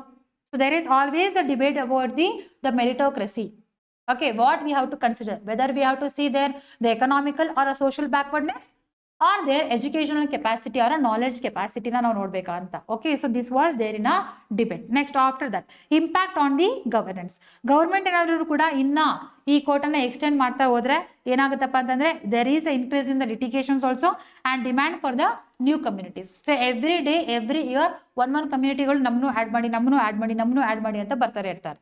ದೆನ್ ಆಲ್ ಓವರ್ ಇಂಡಿಯಾ ಏನ್ ಮಾಡ್ಬೇಕಾಗತ್ತಪ್ಪ ಅಂತಂದ್ರೆ ಎಲ್ಲರಿಗೂ ಕೂಡ ರಿಸರ್ವೇಷನ್ ಕೊಡ್ತಾ ಬರ್ಬೇಕಾಗತ್ತೆ. Okay, so this is not good. It will weakens the public faith in fairness of the requirement. Okay, so this are all the concerns, you can write it in your examination. Then argument for exceeding the 50% of the cap ಅಂದ್ರೆ favouring arguments ಗಳಲ್ಲಿ ಬಂದಾಗ, so what it will do, it will demands from the communities among the under representation. ಯಾರು under represent ಇದ್ದಾರೋ ಅವರ demand ಏನ್ ಮಾಡೋಕ್ಕಾಗುತ್ತೆ, ನಾವು fulfil ಮಾಡ್ದಂಗೆ ಆಗುತ್ತೆ. ನೆಕ್ಸ್ಟ್ ಒನ್ ಸಬ್ಸ್ಟ್ಯಾಂಟಿವ್ ಈಕ್ವಾಲಿಟಿನ ಏನ್ ಮಾಡೋಕ್ಕಾಗುತ್ತೆ, ಇನ್ನ ಫ್ಲೆಕ್ಸಿಬಲ್ ಮಾಡ್ಬೋದಾಗುತ್ತೆ. Next after that the courts in the EWS judgement ಅಲ್ಲಿ ಏನ್ ಹೇಳಿದಪ್ಪ ಅಂತಂದ್ರೆ 50% is not a hard limit, we can extend ಅಂತ ಹೇಳಿದೆ. So we can extend, so that's a positive one. And a political ನೆಸೆಸಿಟಿಯಲ್ಲಿ ಬಂದಾಗ it will ensure the wider participations in the governance. So ಬೇರೆಯವ್ರಿಗೆ ಎಲ್ಲರಿಗೂ ಕೂಡ ರಿಸರ್ವೇಷನ್ ಕೊಡೋದ್ರಿಂದ so we can enhance their participation in the political system R in our governance system. But what about the arguments against the exceeding the cap of 50% ಅಲ್ಲಿ ಬಂದಾಗ, one, it will dilute the right of equality principle, and a second one, it will risk the perpetual reservation without addressing the root cause. Okay, ಬರೀ reservation ಕೊಟ್ಟರೆ ಅಲ್ಲಿ ಏನಾಗಲ್ಲಪ್ಪ ಅಂದರೆ ಇರುವಂಥ ಪ್ರಾಬ್ಲಮ್ಸ್ಗಳು solve ಆಗಲ್ಲ. What we have to keep, we have to give them the education, we have to give them a skilling, we have to give them the social ರಿಫಾರ್ಮ್ಸ್ಗಳನ್ನ ಮಾಡಬೇಕು. ಓಕೆ, ಎಲ್ಲರೂ ಕೂಡ ಬರೀ ಗೌರ್ಮೆಂಟ್ ಜಾಬ್ನ ತೊಗೊಳಕ್ ಹೋದ್ರೆ ಪ್ರೈವೇಟ್ ಸೆಕ್ಟರ್ಸ್ಗಳಲ್ಲಿ ಯಾರು ವರ್ಕ್ ಮಾಡ್ತಾರೆ ಅಲ್ವಾ? ದೆನ್ ಸೊ ಎಜುಕೇಷನ್ನೇ ಕಟ್ಟಾಗಿ ಸಿಕ್ಕಿಲ್ಲ ಅಂತ ಹೇಳಿದಾಗ ಅವ್ರು ಎಷ್ಟೇ ಕುತ್ಕೊಂಡು ಎಷ್ಟು ವರ್ಷ ಹೋದ್ರೂ ಕೂಡ ಏನಾಗಲ್ಲ, ಅವ್ರಿಗೆ ಗೌರ್ಮೆಂಟ್ ಎಕ್ಸಾಮ್ಸ್ಗಳನ್ನ ಕ್ಲಿಯರ್ ಮಾಡೋಕ್ಕಾಗಲ್ಲ.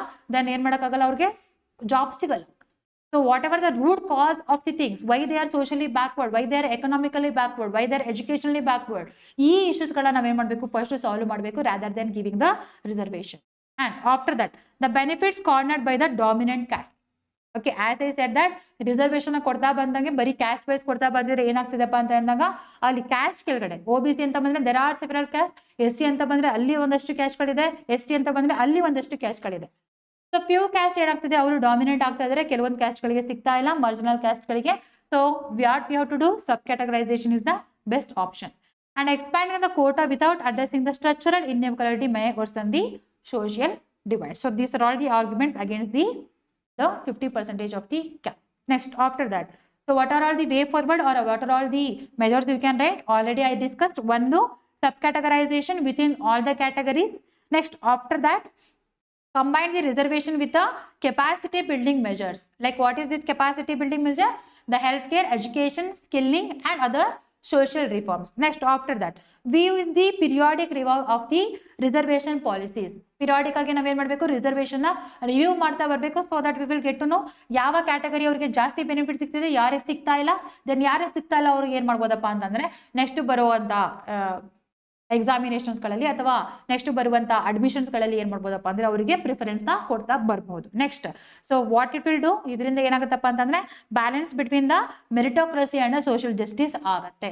So that's the conclusion, you can write it from this one. Based on this, one of the main question is there, try to answer to this question. That is, the 50% ceiling on reservation laid down in the Indira Shwanai case has increasingly been challenged by political and social demands. Critically examine the whether the exceeding limit upholds or undermines the principle of equality. Okay, here again the critically anta bandaga you have to write about the argument favors the reservation and the argument against the reservation or exceeding the 50% of the limit. And illi bandaga you have to write about these cases also. ಯಾವ ತರ ನಮ್ಮ ಇಂಡಿಯಾದಲ್ಲಿ reservation ಬಂದಿದೆ, evolve ಆಗಿದೆ, ಇದನ್ನು ಕೂಡ ಬರಿಬೇಕು.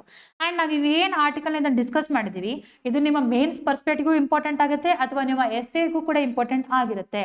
Okay, almost PSI ಕೂಡ ಎಸ್ಸೆಗಳನ್ನ ಕೇಳಿದ್ದಾರೆ. ದೆನ್ ಅಥವಾ ಜನರಲ್ ಆಗಿ ನೀವು ಯಾವ್ದಾದ್ರು ಎಕ್ಸಾಮ್ಸ್ಗಳನ್ನ ಬರಿಬೇಕಾದ್ರೂ ಕೂಡ ಅಲ್ಲೂ ಕೂಡ ನಿಮ್ಗೆ ಏನ್ ಮಾಡ್ಬೋದಪ್ಪ ಅಂದ್ರೆ ಇಂಡಿಯಾಸ್ ರಿಸರ್ವೇಶನ್ ಸಿಸ್ಟಮ್ ಬಗ್ಗೆನೂ ಕೂಡ ನಿಮಗೆ ಎಸ್ಸೆಗಳಲ್ಲಿ ಕೇಳಬಹುದು. ಅಂಡ್ ಈ ಪಾಯಿಂಟ್ಗಳನ್ನ ನೀವು ಎಲ್ಲಿ ಕೂಡ ಯೂಸ್ ಮಾಡ್ಬೋದು, ನಿಮ್ಮ ಎಥಿಕ್ಸ್ ಅಲ್ಲೂ ಕೂಡ ಯೂಸ್ ಮಾಡ್ಕೋಬಹುದು. Okay, it will comes in various sector, so remember this one. Next after that ನಾವು ಇನ್ನೊಂದು ಆರ್ಟಿಕಲ್ ನೋಡೋಣ. ಇವತ್ತಿನ ಆರ್ಟಿಕಲ್ ಅಲ್ಲಿ Jaishankar, that is our external affair minister, S Jaishankar meets German foreign minister and pushes for EU-India FTA, European Union and India Free Trade Agreement. Okay, so based on this one of the question is there, ನಿಮಗೆ ಎಷ್ಟು ಚೆನ್ನಾಗಿ international relation ಬಗ್ಗೆ ಗೊತ್ತು ಅಂತ ನೋಡೋಣ. ಈ ಕ್ವಶನ್ಗೆ answer ಮಾಡಿ, that is the broad based trade and investment agreement. Okay, what is that? The broad based trade and investment agreement is being negotiated between India and which grouping? Okay, ASEAN, European Union, SAARC and G20. So ಇವಾಗ ತಾನೇ ನೀವು heading ನೋಡಿದ್ದೀರಾ. So heading is what is related to European Union. But ಇದು ಯಾವಾಗ start ಆಗಿರೋದು? 2007 ಅಲ್ಲಿ start ಆಗಿರೋದು. Still we are doing the meetings, but still ಇನ್ನೂ ಏನಾಗಿಲ್ಲಪ್ಪ ಅಂತಂದ್ರೆ free trade agreement India and EU ಮಧ್ಯದಲ್ಲಿ ಸೈನ್ ಆಗಿಲ್ಲ. Okay, so next we will see this. First of all ಈ EU ಅಂತ ಬಂದಾಗ, ಯುರೋಪಿಯನ್ ಯೂನಿಯನ್ ಅಂತ ಬಂದಾಗ, ಈ ಯುರೋಪಿಯನ್ ಯೂನಿಯನ್ ಅಲ್ಲಿ ಎಷ್ಟು ಕಂಟ್ರೀಸ್ಗಳಿದೆ? There are 27 nations are they. ಯಾವ್ದ್ಯಾವುದು? ಓಕೆ, ನೋಡ್ತಾ ಬರೋಣ ಬನ್ನಿ. So that is Norway, Sweden, Finland, Estonia, Latvia, Lithuania, Poland, Denmark, Netherland, Germany, Ireland, Belgium, France, Spain, Portugal, then Czech Republic, Slovakia, Austria, Hungary, Switzerland, Italy, Romania, Bulgaria, Greece and Croatia. Then along with that one Cyprus. ಇದಿಷ್ಟು ಕೂಡ ಏನು the EU ಅಲ್ಲಿ ಇರುವಂತಹ 27 countries. Okay, then ನೀವು ಇದನ್ನ ಏನ್ ಮಾಡ್ಬೇಕಪ್ಪ ಅಂತಂದ್ರೆ ವಾರದಲ್ಲಿ ಒಂದ್ಸರಿ ಏನಾದ್ರೂ ಯುರೋಪಿಯನ್ ಮ್ಯಾಪ್ನ ನೀವು ನೋಡ್ತಾ ಬರಬೇಕು. ಆಕ್ಚುಲಿ ಇಂಟರ್ನ್ಯಾಷನಲ್ ರಿಲೇಷನ್ ಅಲ್ಲಿ ಬಂದಾಗ the places in news you should cover it. Then ಅದನ್ನ ಕವರ್ ಮಾಡಲಿಲ್ಲ ಅಂತಂದ್ರೂ ಕೂಡ ನೀವು ಯಾವ ತರ ಎಕ್ಸಾಮ್ ಅಲ್ಲಿ ಆನ್ಸರ್ಸ್ಗಳನ್ನ ಮಾಡ್ಬೋದಪ್ಪ ಅಂತ ಹೇಳಿದ್ರೆ ವಾರದಲ್ಲಿ 7 ಡೇಸ್ ಇದೆ. ಓಕೆ, ಆ 7 ಡೇಸ್ ಅಲ್ಲಿ ನೀವು ಒಂದೊಂದು ದಿನ ಒಂದೊಂದು ಕಾಂಟಿನೆಂಟ್, ಒಂದೊಂದು ಖಂಡಗಳ ಮ್ಯಾಪ್ನ ನೋಡ್ತಾ ಬಂದ್ರೂ ಕೂಡ ನೀವು ಎಕ್ಸಾಮ್ ಅಷ್ಟೊಳಗೆ ಫುಲ್ ಪ್ರಿಪೇರ್ ಆಗಿರ್ತೀರಾ. ಯಾವ್ಯಾವ ಕಂಟ್ರೀಸ್ಗಳು ಎಲ್ಲೆಲ್ಲಿ ಇರ್ತವೆ ನೀವು ಒಂದು ಏನು ನೋಡ್ಬೇಕಪ್ಪ ಅಂದ್ರೆ both political map and physical ಮ್ಯಾಪ್ನು ಕೂಡ ನೋಡ್ಬೇಕು. ಪೊಲಿಟಿಕಲ್ ಮ್ಯಾಪ್ ಅಲ್ಲಿ ಬಂದಾಗ ಯಾವ್ಯಾವ ದೇಶಗಳು ಯಾವ್ಯಾವ ದೇಶದ ಜೊತೆ ಸುತ್ತುವರ್ತಿದಾವೆ. ಅಂಡ್ ಫಿಸಿಕಲ್ ಮ್ಯಾಪ್ ಅಲ್ಲಿ ಬಂದಾಗ ನೀವೇನ್ ನೋಡ್ತೀರಾ, ಅಲ್ಲಿ ಯಾವ್ಯಾವ ಮೌಂಟೇನ್ಸ್ಗಳಿದಾವೆ, ಯಾವ್ಯಾವ್ದೆಲ್ಲ ಓಷನ್ಸ್ಗಳಿದೆ, ಯಾವ್ಯಾವ್ದೆಲ್ಲ ಪಾಸ್ ಇದೆ. ಓಕೆ, ಯಾವ್ಯಾವ್ದೆಲ್ಲ then other then that one ಯಾವ್ದೆಲ್ಲ ಸ್ಟೇಟ್ಗಳಿದೆ, ಅಥವಾ ಏನಾದ್ರೂ ಕೂಡ ಮಿಡ್ ಓಷನಿಕ್ ರಿಡ್ಜಸ್ಗಳಿದೆಯಾ, ವಾಲ್ಕ್ಯಾನೋಸ್ಗಳಿದೆಯಾ, ಇದನ್ನೆಲ್ಲವೂ ಕೂಡ ನೀವೆಲ್ಲೇ ನೋಡ್ತಾ ಬರಬೇಕು, ನಿಮ್ಮ ಫಿಸಿಕಲ್ ಮ್ಯಾಪ್ ಅಲ್ಲಿ ನೋಡ್ತಾ ಬರಬೇಕು. ಈ ತರ ನೀವು ಪ್ರತಿದಿನ 10 ಮಿನಿಟ್ಸ್ ಮ್ಯಾಪ್ನ ಮಾಡ್ಕೊ ಬಂದ್ರೆ ನಿಮ್ಮ ಎಕ್ಸಾಮ್ ಅಲ್ಲಿ ಯಾವುದೇ ಇಂಟರ್ನ್ಯಾಷನಲ್ ಆರ್ಗನೈಸೇಷನ್ಗಳ ಮೆಂಬರ್ಸ್ಗಳನ್ನ ಕೇಳಿ ಅಥವಾ ಪ್ಲೇಸಸ್ನ ನ್ಯೂಸ್ಗಳನ್ನ ಕೇಳಿ ಅದನ್ನ ನೀವೇನ್ ಮಾಡ್ತೀರಾ, ಆರಾಮಾಗಿ ಆನ್ಸರ್ಸ್ಗಳನ್ನ ಮಾಡ್ತಾ ಬರ್ತೀರಾ. ಓಕೆ, ಟ್ರೈ ಮಾಡಿ ನೋಡಿ, 1-2 ವಾರ ವರ್ಕ್ ಆಗುತ್ತೆ. Then after that you can continue. Okay, first it will take a time, then after that just 5 minutes ನೀವು ಏನ್ ಮಾಡ್ಬೋದಪ್ಪ ಅಂದ್ರೆ ಅಟ್ಲಾಸ್ಗಳನ್ನ ಕವರ್ ಮಾಡ್ತಾ ಬರ್ಬೋದು. ಅಂಡ್ ನಾವು ಇವಾಗ ಯಾವ ಫಾರಿನ್ ಮಿನಿಸ್ಟರ್ ನಮ್ಮ ಇಂಡಿಯಾಗೆ ಬಂದಿದ್ದಾರೆ? ಜರ್ಮನಿ ಫಾರಿನ್ ಮಿನಿಸ್ಟರ್ ಬಂದಿರುವಂತದ್ದು. ದೆನ್ ಜರ್ಮನಿಯ ಕ್ಯಾಪಿಟಲ್ ಯಾವುದು? ಬರ್ಲಿನ್. ದೆನ್ ಜರ್ಮನಿ ಯಾವ ದೇಶಗಳ ಜೊತೆಗೆ ಬಾರ್ಡರ್ನ ಶೇರ್ ಮಾಡುತ್ತೆ ಅಂತ ಬಂದಾಗ that is Netherland, Belgium, then after that France, Switzerland, Austria, Czech Republic, Poland and Denmark ಜೊತೆಗೆ ಇದು ಬಾರ್ಡರ್ನ ಶೇರ್ ಮಾಡುತ್ತೆ. ಸೊ ಲೈಕ್ ದಿಸ್ ಯಾವಾಗ ನ್ಯೂಸ್ ಅಲ್ಲಿ ಇರುತ್ತೋ ಹೋಗಿ ಏನ್ ಮಾಡ್ಬೇಕು, ಇನ್ನೊಂದ್ಸರಿ ನೀವು ನೀಟಾಗಿ ನೋಡ್ಕೊ ಬಂದ್ರೆ your job is done, you are prepare for your examination. Then ಇಲ್ಲಿ ಬಂದಾಗ ಇಲ್ಲಿ ಏನೇನು ಕಾಂಟೆಸ್ಟ್ಗಳನ್ನ ನಾವು ನೋಡಿದ್ರೆ what is the help of this EU trade ಬಂದಾಗ ದಟ್ ಈಸ್ ಒಂದು. So EU is the India's 3rd largest trading partner after US and China. ನಮಗೆ 3rd ಲಾರ್ಜೆಸ್ಟ್ ಪಾರ್ಟ್ನರ್ ಯಾವುದು ಅಂತ ಬಂದ್ರೆ ಅದು EU, ಯುರೋಪಿಯನ್ ಯೂನಿಯನ್. ಆ ಯುರೋಪಿಯನ್ ಯೂನಿಯನ್ ಅಲ್ಲೂ ಬಂದಾಗ ಲಾರ್ಜೆಸ್ಟ್ ಟ್ರೇಡ್ ನಾವು ಯಾರ ಜೊತೆ ಮಾಡ್ತಾ ಇದೀವಿ? ಜರ್ಮನಿ ಜೊತೆ ಮಾಡ್ತಾ ಇದೀವಿ. ಇಟ್ ಈಸ್ ಟೋಟಲ್ ಆಗಿ EU accounts for 11% of the total India state. Okay, so you should know this point also. Then ಇದರಿಂದ ಏನಾಗುತ್ತೆ, if we have the free trade agreement with EU, then ನಮಗೆ US ಏನೇನೆಲ್ಲ threat ಅನ್ನ ಆಗ್ತಾ ಇದೆಯೋ ಅದರಿಂದ ನಾವು ಈಸಿಯಾಗಿ ಆಚೆ ಬರ್ಬೋದು. ಇವಾಗ ನೋಡಿ ನಮ್ಮ ಜೊತೆ ರಷ್ಯಾ ಜೊತೆನೂ ಕೂಡ ರಿಲೇಷನ್ ತುಂಬಾ ಚೆನ್ನಾಗಿದೆ. ಚೀನಾ ಜೊತೆನೂ ಕೂಡ ಇವಾಗ ಅಗ್ರಿಮೆಂಟ್ ಎಲ್ಲ ಆಗಿ it will go in a good way. We have a positive sign ನಾವು. ದೆನ್ ಅಕಸ್ಮಾತ್ EU ಕೂಡ ನಮ್ಗೆ ಏನಾದ್ರು ಹೆಲ್ಪ್ ಮಾಡ್ತು ಅಂತಂದ್ರೆ ಫ್ರೀ ಟ್ರೇಡ್ ಅಗ್ರಿಮೆಂಟ್ ಮಾಡ್ಕೊಳ್ತು ಅಂತ ಹೇಳಿದ್ರೆ ವಾಟ್ ಎವರ್ ದ US ಎಷ್ಟೇ ನಮಗೆ ಬೆದರಿಕೆ ಹಾಕಿದ್ರು ಕೂಡ ನಾವು ಅದರಿಂದ ಈಸಿಯಾಗಿ ಏನು ಕೂಡ ಎದುರ್ಕೊಳ್ದಾಗೆ ನಮ್ಮ ಟ್ರೇಡ್ ನಾವು ಮಾಡ್ಬೋದು. ನಮ್ಮ ಎಕಾನಮಿನೂ ಕೂಡ ತುಂಬಾ ಚೆನ್ನಾಗಿ ವರ್ಕ್ ಆಗುವಂಥದ್ದು. ಓಕೆ, ಸೊ ಈ ಫ್ರೀ ಟ್ರೇಡ್ ಅಗ್ರಿಮೆಂಟ್ ಇಂದ ಏನೇನಾಗುತ್ತೆ, ಇಂಡಿಯಾಗೆ ಮಾರ್ಕೆಟ್ ಎಕ್ಸ್ಪಾನ್ಷನ್ ಸಿಗುತ್ತೆ, diversity of the export, and it will attract the investment also, and it will also enhance the India's and EU diplomatic relationship also. Okay, so remember this. And what are all the key highlights of this meeting? First one, the EU and India free trade agreement. So ನಮ್ಮ ಇಂಡಿಯಾದಲ್ಲಿ ಬಂದಾಗ what are all the technology we have, what are all the goods and services we are producing, ಅದು ಏನಾಗುತ್ತಪ್ಪ ಅಂದ್ರೆ Indian ಅದು European market standard ಏನ್ ಮಾಡ್ತಿಲ್ಲ, fulfil ಮಾಡ್ತಾ ಇಲ್ಲ. So that is why all the EU nations they are not willing to have the free trade agreement, but there are talks are going on. Even ಯಾರೇ ಬಂದ್ರು ಕೂಡ EU ಇಂದ ಬಂದಾಗಲೂ ಕೂಡ we are saying to have a free trade agreement. So that is why India want the balanced free trade agreement. Okay, so ಅದಾದ್ಮೇಲೆ agreement ಆದ್ಮೇಲೆ ಅಲ್ಲಿ ಏನು ಪ್ರಾಬ್ಲಮ್ ಆಗಬಾರ್ದು. ಅಗ್ರಿಮೆಂಟ್ ಆಗೋಕ್ಕೂ ಮುಂಚೆನೆ what are all the problems are there ಅದನ್ನ ನಾವೇನ್ ಮಾಡ್ಬೇಕಪ್ಪ ಅಂದ್ರೆ ಕರೆಕ್ಟ್ ಮಾಡ್ಕೋಬೇಕು. So that is why it is delaying every time. Then next one and most important one is the Russia Ukraine war. So everyone are know that the European countries they are saying there against the Russia which is attacking on the Ukraine.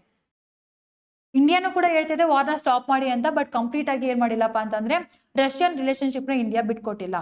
ಯಾವುದೇ ತರದ sanction ಅವ್ರ ಮೇಲೆ ಹಾಕಿಲ್ಲ. Then ಅದು ಅಲ್ಲದೆ ನಾವೇನ್ ಮಾಡ್ತಿದ್ವಿ, ಅವ್ರ ಜೊತೆ ತುಂಬಾ ಚೆನ್ನಾಗಿ ನಾವು ಟ್ರೇಡ್ ರಿಲೇಶನ್ಶಿಪ್ ನ ಇಟ್ಕೊಂಡಿರುವಂತದ್ದು. So that is why they are against it. So they are speaking about the Russia Ukraine war issue also. Then after that China factor. China ಏನಾಗಿದೆಪ್ಪ ಅಂದ್ರೆ ಗ್ಲೋಬಲಿ ಸಿಕ್ಕಾಪಟ್ಟೆ ಡಾಮಿನೆಂಟ್ ಮಾಡ್ತಾ ಇದೆ. ಚೀನಾಸ್ ಇನ್ಫ್ಲೂಯೆನ್ಸ್ ನ ಯಾವ ತರ ಕಡಿಮೆ ಮಾಡ್ಬೇಕು ಅನ್ನೋದ್ರ ಬಗ್ಗೆನೂ ಕೂಡ ಇವರು ಮಾತಾಡ್ತಾ ಇದ್ರು. Next after that global supply chain. ಅಕಸ್ಮಾತ್ ಏನಾದ್ರೂ ಕೂಡ EU ಜೊತೆಗೆ ಫ್ರೀ ಟ್ರೇಡ್ ಅಗ್ರಿಮೆಂಟ್ ಆಯ್ತು ಅಂತ ಹೇಳಿದ್ರೆ ನಮ್ಮ goods and commodities almost all over the globe is available.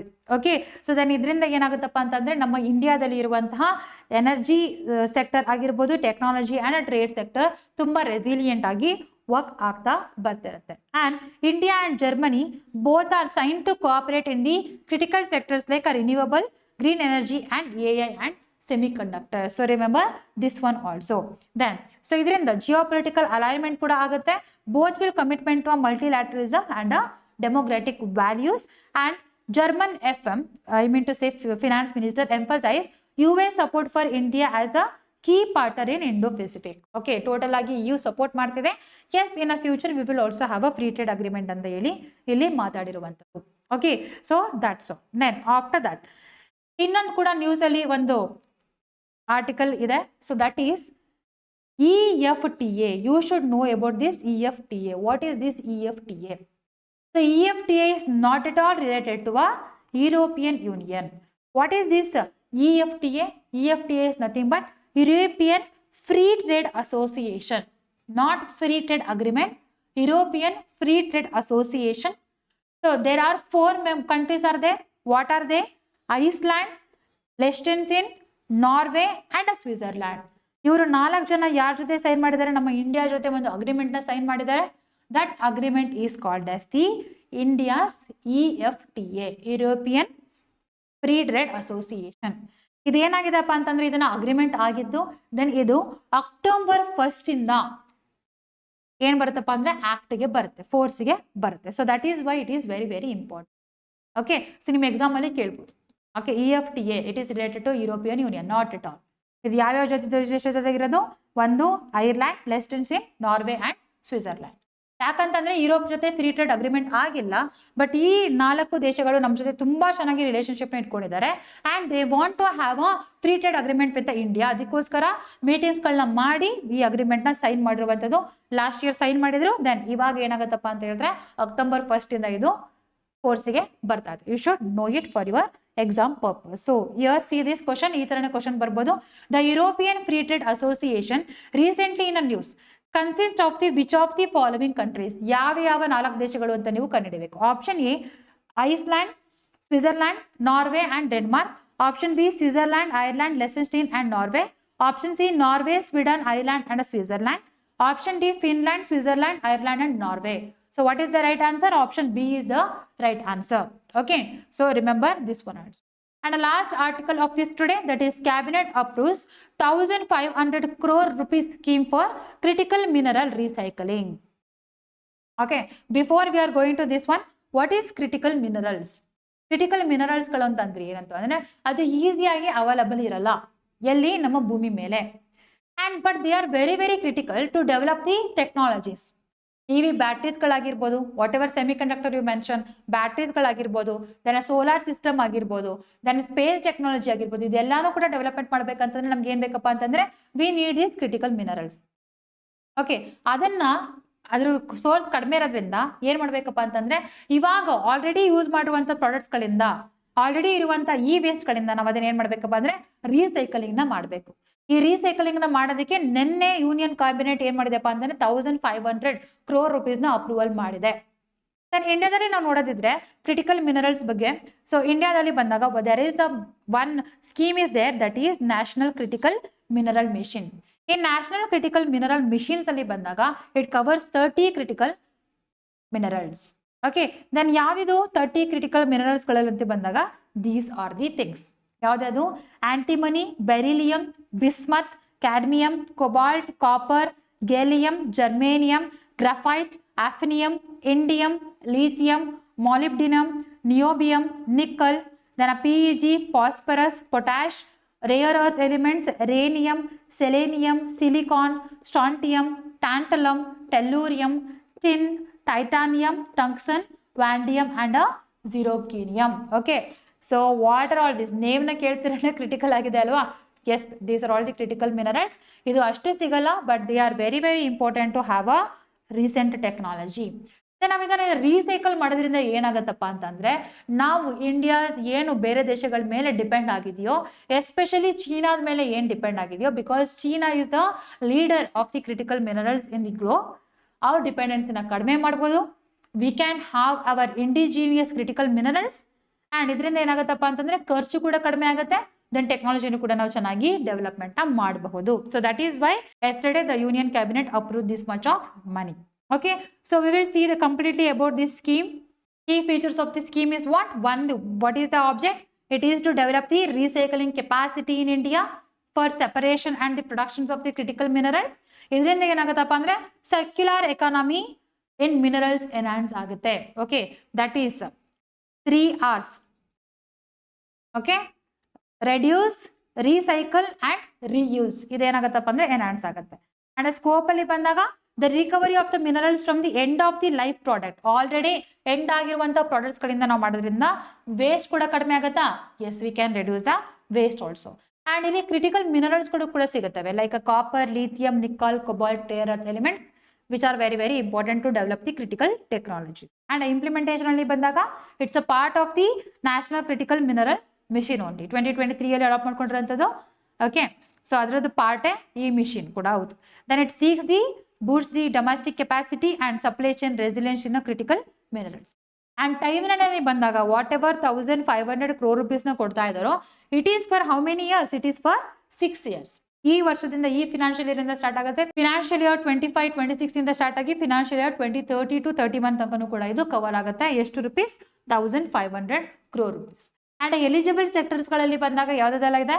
Recycling of lithium battery, recovery from catalytic converters in the vehicles and other eligible feedstock from the electronics, renewables and end life products ಗಳು ಕೂಡ ಇಲ್ಲಿ cover ಮಾಡ್ತಾರೆ.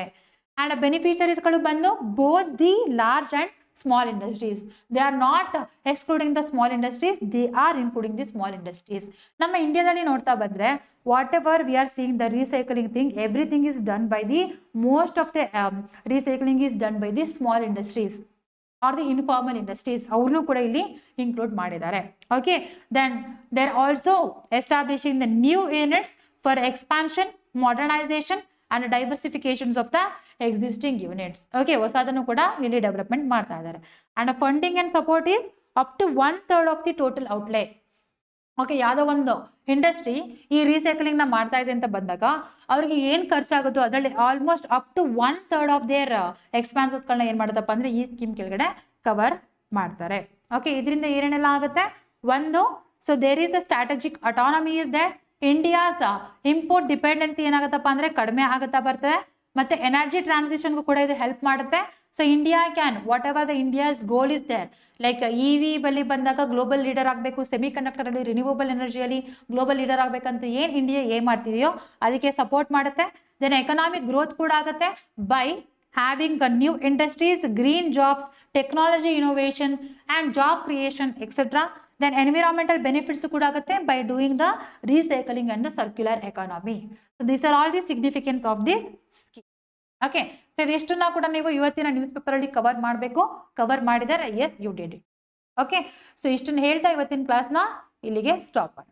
ನಾನು ಹಾಗೇನೆ ನಮ್ಮ NCG competitive ಇನ್ಸ್ಟಿಟ್ಯೂಷನಲ್ಲಿ ನಿಮಗೆ UPSC, KPSC, PSI, ESI, other group C, D examination ಕ್ಲಾಸಸ್ಗಳು, ಕೋರ್ಸಸ್ಗಳು ಅವೈಲಬಲ್ ಇದೆ. ಟೆಸ್ಟ್ ಸೀರೀಸ್ಗಳು ಕೂಡ ಅವೈಲಬಲ್ ಇದೆ. ಕನ್ನಡ ಹಾಗೂ ಇಂಗ್ಲೀಷ್ ಎರಡರಲ್ಲೂ ಕೂಡ ಇದೆ. ಹಾಗೆಯೇ ಆನ್ಲೈನ್, ಆಫ್ಲೈನ್, ರೆಕಾರ್ಡೆಡ್ ಮೋಡಲ್ಲೂ ಕೂಡ ನಿಮಗೆ ಕ್ಲಾಸ್ ಅವೈಲಬಲ್ ಇರುತ್ತೆ.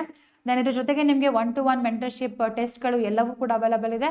ಸೊ ಯಾರೆಲ್ಲರೂ ಕೂಡ ಬೆಸ್ಟ್ ಕೋಚಿಂಗ್ನ ಇನ್ಸ್ಟಿಟ್ಯೂಟ್ ಹುಡುಕ್ತಾ ಇದ್ದೀರಾ, ನಿಮಗೆ ಬೆಸ್ಟ್ ಆಪರ್ಚುನಿಟಿ ನಮ್ಮ ಇನ್ಸ್ಟಿಟ್ಯೂಟ್ಗೆ ಬಂದು ಸೇರ್ಕೊಳ್ಳೋದಕ್ಕೆ. ಇಲ್ಲಿ ಕಾಣಿಸ್ತಿರುವ ನಂಬರಿಗಾದರೂ ಕಾಲ್ ಮಾಡಿ ಅಥವಾ ಒಂದ್ಸರಿ ನಮ್ಮ ಇನ್ಸ್ಟಿಟ್ಯೂಷನ್ನ ಬಂದು ವಿಸಿಟ್ ಮಾಡಿ ನೋಡಿ, ಕೌನ್ಸಿಲಿಂಗ್ ತೊಗೊಳ್ಳಿ. ಅದಾದಮೇಲೆ ಕೋರ್ಸಸ್ಗಳಿಗೆ ಜಾಯ್ನ್ ಆಗಿ. ಸೊ ಇಷ್ಟನ್ನು ಹೇಳ್ತಾ ಇವತ್ತಿನ ಕ್ಲಾಸ್ನ ಮುಗಿಸ್ತಾ ಇದ್ದೀನಿ. ಪುನಃ ನಾಳೆ ಹೊಸ ಆರ್ಟಿಕಲ್ ಜೊತೆಗೆ, ಎಡಿಟೋರಿಯಲ್ ಜೊತೆಗೆ ಸಿಗೋಣ. ಅಲ್ಲಿ ತನಕ ಎಲ್ಲರಿಗೂ ಕೂಡ ಬಾಯ್ ಬಾಯ್, ಟೇಕ್ ಕೇರ್.